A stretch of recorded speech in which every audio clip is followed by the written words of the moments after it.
Ça fait maintenant 10 jours qu'une attaque informatique de grande ampleur fait les gros titres de la presse mondiale. Wanna cry. Wanna cry. Wanna cry. Wanna cry. 2017, c'est l'année où lorsque vous preniez un hôpital au hasard au Royaume-Uni, il y avait 20% de chances pour que son système informatique soit inopérationnel. Comment et à cause de quoi? Imaginez être un employé dans un de ces hôpitaux, vous recevez un résumé de l'état de santé d'un soi-disant patient et au moment où vous cliquez sur la pièce jointe, vous venez d'infecter le réseau entier du bâtiment, bloquant l'accès à tous les fichiers qui se retrouvent maintenant chiffrés. Un message s'affiche. Oups, vos fichiers ont été chiffrés. Et il ne reste plus qu'un seul choix, payer 300 $ dans les 3 jours qui suivent pour y retrouver l'accès. Et si vous ne payez pas, le prix augmentera jusqu'à 600 $ pour finalement, après 7 jours, verrouiller l'ordinateur à vie. Vous venez, comme 300 000 autres personnes, d'être infecté par LE virus de rançon de la décennie WannaCry, qui vous demande subtilement envie de pleurer. Un virus tellement important qu'il a infecté FedEx, Renault et même Telefonica, le leader de la téléphonie mobile espagnole.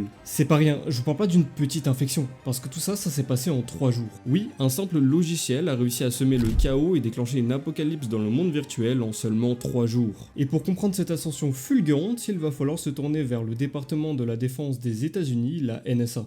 Le 14 avril 2017, un groupe de hackers se nommant The Shadow Brokers publie un étonnant fichier sur internet. Un outil qui permettrait d'exploiter une faille dans le protocole de partage de fichiers en réseau local. Ça a l'air plutôt compliqué, mais c'est un protocole qui permet aux ordinateurs de communiquer avec des imprimantes ou d'autres ordinateurs. Grâce à ce bug, n'importe quel hacker aurait la possibilité, après avoir infiltré un réseau, de partager des fichiers malveillants. La source? Évidemment la NSA. Les Shadow Brokers se seraient infiltrés parmi l'Equation Group, des hackers d'élite de la NSA pour dérober cette arme secrète. Depuis tout ce temps, l'agence gouvernementale avait gardé pour elle cet outil dévastateur qui, évidemment, s'il devenait public, permettrait de contaminer un nombre important d'entreprises. Pour que vous mesuriez l'ampleur de la faille, si la NSA l'a détonné, ce n'était non pas pour lutter contre des particuliers, mais contre des pays entiers. Mais les Shadow Brokers, pour tout le travail fourni, décident raisonnablement de mettre leur fuite aux enchères pour 568 millions de $. Donc autant vous dire qu'à moins d'être Bernard Arnault, ça va être très compliqué de vous la procurer. En plus,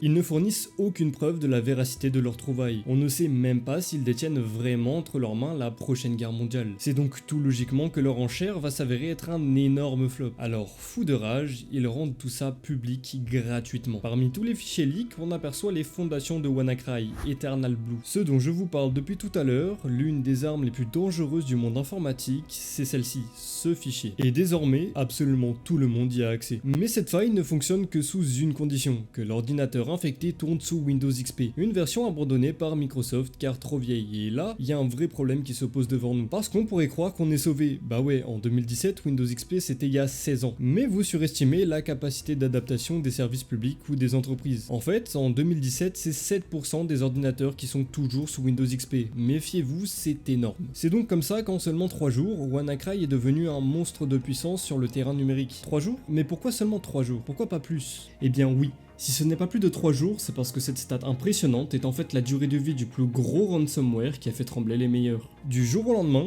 d'un claquement de doigts, plus aucune infection ne s'est produite. Tout logiquement, on se tourne vers Microsoft. C'est sûrement eux qui, au vu de l'ampleur des dégâts, ont partagé un correctif de sécurité malgré leur annonce de ne plus toucher à Windows XP. Ça c'est bien produit effectivement, mais le temps que tous les ordinateurs reçoivent la mise à jour et l'appliquent, non, ça ne peut pas être ça. 3 jours, c'est bien trop rapide. Et en parallèle, au moment où tout s'arrête, un mec tweet. Donc, je peux ajouter accidentellement arrêter une cyberattaque internationale à mon CV. Lui, c'est Marcus Hutchins, un hacker de 22 ans au moment des faits, travaillant pour une boîte de cybersécurité, Cryptos Logic. Une journée banale où il s'ennuyait, il s'est amusé à décompiler le virus qui fait rage, WannaCry. C'est-à-dire qu'il a pris le logiciel, a étudié son fonctionnement et a regardé comment il agissait. C'est une méthode plutôt connue dans le monde de l'informatique, c'est du reverse engineering. C'est prendre le problème à l'envers, comprendre le code d'un logiciel à travers ses agissements. D'ailleurs, j'en parle également dans cette vidéo où j'essaye de vous partager le monde fascinant des tasses. Et lorsque notre hacker se hâte à la tâche, il découvre quelque chose de particulier. Avant de se lancer, WannaCry fait une requête suspecte vers un nom de domaine à l'allure bizarre. Quand la plupart des sites utilisent un nom de domaine du genre youtube.com ou google.com, ici on a comme un mec qui se serait tapé la tête contre le clavier. Une grande combinaison illogique de lettres et de chiffres. Mais le truc bizarre, c'est que ce domaine n'est pas réservé. En fait, Personne ne l'a acheté. Alors ni une ni deux, Marcus, poussé par la curiosité, part l'acheter pour une somme symbolique d'une dizaine d'euros, et sur le coup, rien ne se passe. Mais quelques heures après, plus rien, plus une infection. Il vient de stopper net une des plus grandes frayeurs de notre génération sans même le faire exprès. Sa curiosité a littéralement sauvé des vies en libérant les hôpitaux de ce danger. Ce qu'il vient d'activer, c'est ce qu'on appelle un kill switch. Il faut imaginer ça un peu comme un gros bouton rouge qui a pour fonctionnalité de tout désactiver en cas de nécessité. En fait, le logiciel faisait une requête à ce nom de domaine pour savoir si le kill switch était activé ou non en regardant si le site donnait une réponse. Pourquoi était-il présent? Peut-être pour permettre à ses créateurs de le stopper si tout dégénérait. Une des théories les plus convaincantes serait que le kill switch était présent pour tromper les machines virtuelles des experts de la sécurité, mais à l'heure actuelle, on n'a toujours aucune idée de la raison officielle de pourquoi il était là. On a seulement des suppositions. Parce que des kill switch, c'est déjà connu. Par exemple, si vous vous trouvez sur un système russe, certains virus codés là-bas vous épargneront, stoppant leur installation pour vous laisser tranquille. Mais là, à la limite, on peut comprendre la raison derrière, de la solidarité. Le système russe permet aux hackers de faire ce qu'ils veulent, si derrière, ils s'engagent à laisser de côté les Russes eux-mêmes. Mais là, c'est tout autre. Le kill switch a été maladroitement implanté. Mais bon, au moins, ça a permis de stopper définitivement la propagation du virus. À moins que... les trolls. Quelques petits rigolos se sont dit que c'était une merveilleuse idée de rendre inaccessible le site pour entamer une résurrection de WannaCry. Et le problème, c'est que c'est vraiment pas compliqué à ce moment-là, parce qu'on a la présence d'un autre outil tout aussi dévastateur qui mériterait une vidéo à lui tout seul, Mirai Botnet. Sur le marché, on pouvait le trouver pour vraiment pas cher et permettait d'infecter des milliers d'ordinateurs très rapidement avec comme seul but de les contrôler comme des zombies et leur faire envoyer des requêtes en masse sur un serveur. Or, vous n'êtes pas sans savoir qu'un serveur c'est juste un gros PC qui lui aussi, tout comme le vôtre, est limité. Cette stratégie d'attaque est bien connue par les hackers, elle se nomme le DDoS. Mais ce gars, Marcus, c'est pas un random, hein. Il a beau avoir désactivé WannaCry par erreur, ça n'en reste pas moins qu'un boss de l'informatique. Il travaille tout de même pour une boîte de cybersécurité, donc il sait s'y faire. Pour contrer ces attaques de masse, il met en place une sorte de gouffre. C'est un concept plutôt compliqué, donc je vais vous le vulgariser au maximum. Lorsqu'une requête rentre dans le gouffre, si elle est identifiée comme malveillante, elle n'atteindra jamais le site et sera potentiellement redirigée vers un autre faux site. Mais en plus de ça, ça permet de stocker l'adresse IP de la requête malveillante et de pouvoir l'analyser plus tard. D'ailleurs, fun fact, 7 ans après, le gouffre est toujours en place. Et c'est après tout ça que notre Marcus là, c'est devenu un héros. Sans lui, non seulement les dégâts auraient pu être vraiment plus conséquents, parce qu'au final les hackers n'ont récupéré que 350 000 €, ce qui est ridicule, mais aussi, s'ils n'avaient pas trouvé le kill switch aussi rapidement, un autre reverse engineer l'aurait trouvé et n'aurait pas été préparé à cette vague de DDoS. Et son exploit a donc énormément attiré l'attention sur lui, parce que ce n'est pas rien un mec avec le titre de sauveur du monde. Ça tombe bien, le mec avait un petit Twitter sous le nom de MalwareTech, donc je vous dis pas la pub. Mais vous savez qui d'autre ça a attiré? Le FBI. Et pour comprendre pourquoi, on va devoir faire un bond dans le temps tout droit dans les années 2000. À l'âge de 9 ans, c'est déjà un petit génie de l'informatique. Malgré le statut à peine naissant d'internet, donc du peu de tutos existants, il se débrouille déjà pour bypass les sécurités des PC de son école dans le seul et unique objectif de jouer aux jeux vidéo. Donc déjà à ce moment-là, il est destiné à un grand avenir. Et cette théorie va s'avérer être juste, car peu de temps après, à l'âge de 14 ans, il fait déjà joujou avec des logiciels malveillants comme des voleurs de mots de passe. Je tiens à le rappeler, mais à ce moment-là, tout ce qu'il avait pour apprendre, c'est un forum dans lequel plein d'autres jeunes comme lui se retrouvent. Forum dont il a d'ailleurs l'approbation pour ses travaux de hacker. Et au fur et à mesure du temps, la direction qu'il prend dévie petit à petit du côté éthique de l'informatique. Sa grande implication dans ce forum va d'ailleurs avoir un énorme effet néfaste sur ses performances scolaires. Et pour ne rien arranger, son école va se mettre à l'inculper d'avoir piraté le réseau de celle-ci, ce qui va le pousser à d'autant plus sécher les cours car il n'avait plus rien à y faire. L'école l'a banni de toute utilisation d'ordinateur. Son jeune âme influençable va donc passer tout son temps à échanger sur ce forum et à ne même plus avoir un pied dans le côté éthique. 2 ans plus tard, il va continuer son chemin de hacker et rentrer cette fois dans une communauté un peu plus hardcore, celle de Hackforum. À l'époque, le moyen pour prouver au monde entier que vous étiez un bon hacker, c'était de vous construire votre propre botnet. Petit rappel, c'est la même chose que le Mirai Botnet dont je vous ai parlé un peu plus tôt. C'est un groupe d'ordinateurs qu'on utilise pour mettre en service des sites. Et plus le botnet était conséquent, plus votre valeur auprès des gens l'était aussi. Pour ce qui est de Marcus, c'est tout logiquement qu'il a réussi à amasser un nombre phénoménal de zombies, près de 8000. Et déjà à ce moment-là, il était plutôt malin. Il a utilisé le système de torrent qui était en plein essor pour partager des fichiers frauduleux. À seulement 15 ans, il a déjà entre les mains une vraie arme numérique. Et c'est là qu'il a une révélation.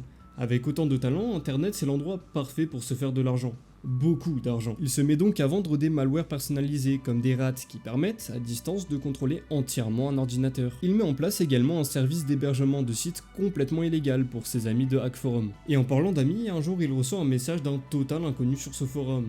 un personnage décisif dans sa vie, Vinny. En fait, Marcus, avec sa vente de malware de plutôt bonne qualité, il se fait une très bonne réputation sur ce forum. Alors ce gars, Vinny, va venir vers lui pour lui proposer un deal qui de l'extérieur paraît franchement honnête. Tu me crées un malware complet avec des fonctionnalités complexes pour contrôler des ordinateurs à distance. Moi, de mon côté, je les mets en vente sur plusieurs marketplaces du Darknet. Tu prendras la moitié du bénéfice sur chaque vente. Comme je vous l'ai dit, Marcus il a faim. Il veut de l'argent. Alors évidemment, il va direct accepter et développer YouPassKit. Et en parallèle du développement, il va se mettre à côtoyer assez régulièrement cet inconnu, qui passe au fur et à mesure d'un mec random à un plutôt bon ami. Au point même où il va faire une grosse erreur, parler de sujets personnels avec Vinny. Ils vont discuter tous les deux d'à quel point l'Angleterre manque de bonne weed. Ouais, quand je vous disais que Marcus avait mal tourné, je déconnais pas. Et surtout, dans le monde du hacking, il le savait très bien, il ne faut jamais partager d'informations personnelles. Et pourtant, peu après cette discussion, Vinny va lui demander son adresse qu'il va donner. Ce genre de choses, ça peut vraiment vous coûter la vie. Et le jour de son anniversaire pour ses 17 ans, Vinny lui envoie un petit colis dans lequel se trouve un calendrier de l'Avent version drogue. Le carton en est rempli de divers et variés. Ça va lui faire très plaisir à Marcus, et l'inconnu continue donc de grimper petit à petit dans son échelle de confiance. Et vous savez quoi? Son petit virus là, il va très bien marcher. Il va faire des dizaines de ventes et gagner des milliers de dollars. Vinny, en voyant ça, c'est pour lui le moment parfait de demander à notre hacker de créer une deuxième version du malware, le YouPassKit 2.0 avec de toutes nouvelles fonctionnalités pour s'adapter au monde versatile de l'informatique. Vinny va lui demander d'y ajouter un keylogger. C'est dans le nom, ça permet d'avoir l'historique des touches pressées. Et un web injector, alors ça c'est un peu moins évident. Prenons cette page de connexion d'une célèbre plateforme de paiement. Le web injector va glisser un petit bout de code pour modifier un peu le comportement du bouton ici. En plus de connecter l'utilisateur à PayPal, le bouton va permettre de prendre les données dans les champs de connexion et hop, les envoyer tout droit vers le serveur du malfrat. Alors Marcus, il est pas con, il sait très bien à quoi tout ça sert. Vinny, ce qu'il a en tête, c'est de voler de la carte bancaire. Sauf que là, on rigole plus. Si avant c'était des petites conneries d'ado, quand ça touche aux finances, ça devient du cybercrime. Et Marcus, c'est mort, il veut pas ça. Lui, il voulait juste se faire un peu d'argent facilement, mais là, il risque gros s'il acceptait. Donc c'est carrément évident qu'il va refuser. Mais Vinny, il a pas dit son dernier mot. Lui, il en a rien à foutre, il la veut sa thune. Donc bam, éclair de génie. Si tu me codes pas la V2 du malware, je t'enverrai un petit cadeau à ta porte et j'appellerai mes copains du FBI pour faire en sorte qu'ils t'attrapent en possession de drogue. Ouais, Marcus, il a vraiment merdé. Parce qu'il a donné son adresse, il va être obligé de coder un malware faisant de lui un cybercriminel. Alors il est pas fou non plus. Il va quand même essayer de négocier et il va finir par réussir à convaincre Vinny de seulement développer le keylogger. Disons que c'est la fonctionnalité la moins répréhensible parmi les deux. Mais Vinny, il en a pas fini. Il a engagé un deuxième développeur pour coder la fonctionnalité du web inject. Marcus, il est vraiment dans le mal parce que pour lui, c'était vraiment la barrière éthique à ne pas franchir. Mais bon, fichu pour fichu, il continue de bosser pour Vinny histoire d'être au moins payé pour les risques qu'il a pris. YouPassKit 2.0 est renommé Chronos et est publié sur toutes les marketplaces du Darknet. Mais c'en est toujours pas fini pour Marcus. En plus des cours, il doit mettre régulièrement à jour le malware, ce qui va lui causer un énorme stress et lui déclencher une addiction sévère à la drogue. Il est vraiment dans un sale état et n'a plus la possession de tous ses moyens. Un jour, de la même manière que pour Vinny, sur une plateforme de vente du dark web nommée Alphabay, il reçoit un message d'un certain Randy. Et là pareil, grosse erreur, il va finir par lui dire que c'est lui derrière Chronos. Parce que jusqu'à présent, il était discret pour éviter tout problème juridique. Il a fait en sorte de s'effacer complètement derrière son produit. Même sa propre famille n'était absolument pas au courant. Après avoir fini les cours, il comprend que ça ne va plus. Il a fait beaucoup trop d'erreurs. Stressé par tous ces problèmes comme les mises à jour régulières de Chronos, la drogue et la peur de se faire arrêter, il décide de tout stopper. Faire une cure de désintoxication pour arrêter la drogue et surtout de ne plus répondre à Vinny. Chose qu'il aurait dû faire depuis bien longtemps. Il est pour une fois depuis longtemps libre. Il en profite, avec toute l'expérience accumulée, de démarrer un blog nommé MalwareTech, parlant de sa passion, l'informatique. Il va y publier toutes sortes de reviews à propos des malwares, les décortiquer pour voir ce qu'il s'y cache. Et ouais, c'est de là que provient toute son expérience dans le reverse engineering. Et il est genre vraiment bon à ça, au point même où il va attirer l'attention du CEO d'une boîte d'informatique, Cryptos Logic. Et la suite, vous la connaissez déjà. Même s'il s'est repris en main, les chaînes de son passé sont toujours présentes, et surtout visibles de par l'attention qu'il a attirée sur lui. Un jour, au moment de son retour d'une convention de hacking se trouvant malheureusement pour lui aux États-Unis, Marcus se fait arrêter par le FBI pour avoir créé et publié Chronos. Sa création du passé, ce qu'il pensait avoir oublié, revient vers lui. Mais comme il a été prudent, le FBI n'a aucune preuve pour l'inculper. Heureusement, il n'a jamais dit à personne qu'il était derrière le malware. Ah bah si. Pas de chance pour lui, mais un événement qui lui aussi mériterait une vidéo entière se déroule en même temps. Une des plus grosses marketplaces du dark web a été saisie par le gouvernement américain. Tous les mails, pays, mots de passe et messages privés des utilisateurs sont sous la main des agents fédéraux. Et petit souci, vous vous souvenez de Randy? Bah c'est là-bas qu'ils avaient communiqué. Dos au mur, dans sa démarche de réhabilitation, il avoue tout. Pendant une nuit en prison, il pense à appeler son patron pour lui informer de sa situation. Il voulait simplement le prévenir qu'il ne pourra pas venir travailler. Sauf que ce boss, et c'est le cas de le dire, fera passer le message à tous ses collègues. Et de bouche à oreille, une grande partie de la sphère de la cybersécurité sera au courant. Au début, tout le monde pensait que c'était à propos de WannaCry, étant donné que je ne vous l'ai pas dit, mais pas mal de personnes soupçonnaient que le créateur du virus soit en fait Marcus lui-même. Mais quand les gens ont compris, ils se sont tous ralliés pour payer la caution. Et bah le comble, c'est qu'ils l'ont fait avec des cartes bancaires volées, ce qui a encore plus foutu Marcus dans la merde. Mais bon, heureusement, un couple bossant dans la cybersécurité ont réagi pour le sauver. Ils lui ont non seulement payé la caution, mais l'ont en plus aidé à trouver un logement, car il avait l'obligation de rester sur le territoire. Sauf que c'est toujours pas fini, il risque tout de même gros. Mais vous commencez à avoir l'habitude, Marcus il est pas bête. Il a un plan en tête. Plaider non coupable et complètement balancer son ancien partenaire Vinny au FBI. Ouais, c'est l'arroseur arrosé. Sauf que ça ne leur a pas suffi. Marcus avait trop peu d'infos et en plus a refusé de collaborer pour leur donner des informations sur d'autres hackers qu'il côtoyait. Malgré le fait que le FBI l'enfonce à cause de son refus, il ne se laisse pas faire. Au final, il ne plaidera coupable que pour 2 des 10 accusations qui a été portées contre lui. Et une chose qui le sauvera, ce sera qu'il dise avec la plus grande sincérité au juge: je regrette ces actions et j'accepte l'entière responsabilité de mes erreurs. Ayant mûri, j'utilise depuis les mêmes compétences que j'avais mal utilisées il y a plusieurs années à des fins constructives. Cette envie de changer a été vraiment appréciée par le juge, le condamnant à seulement 1 année de liberté surveillée en plus. On est heureusement sur une good ending.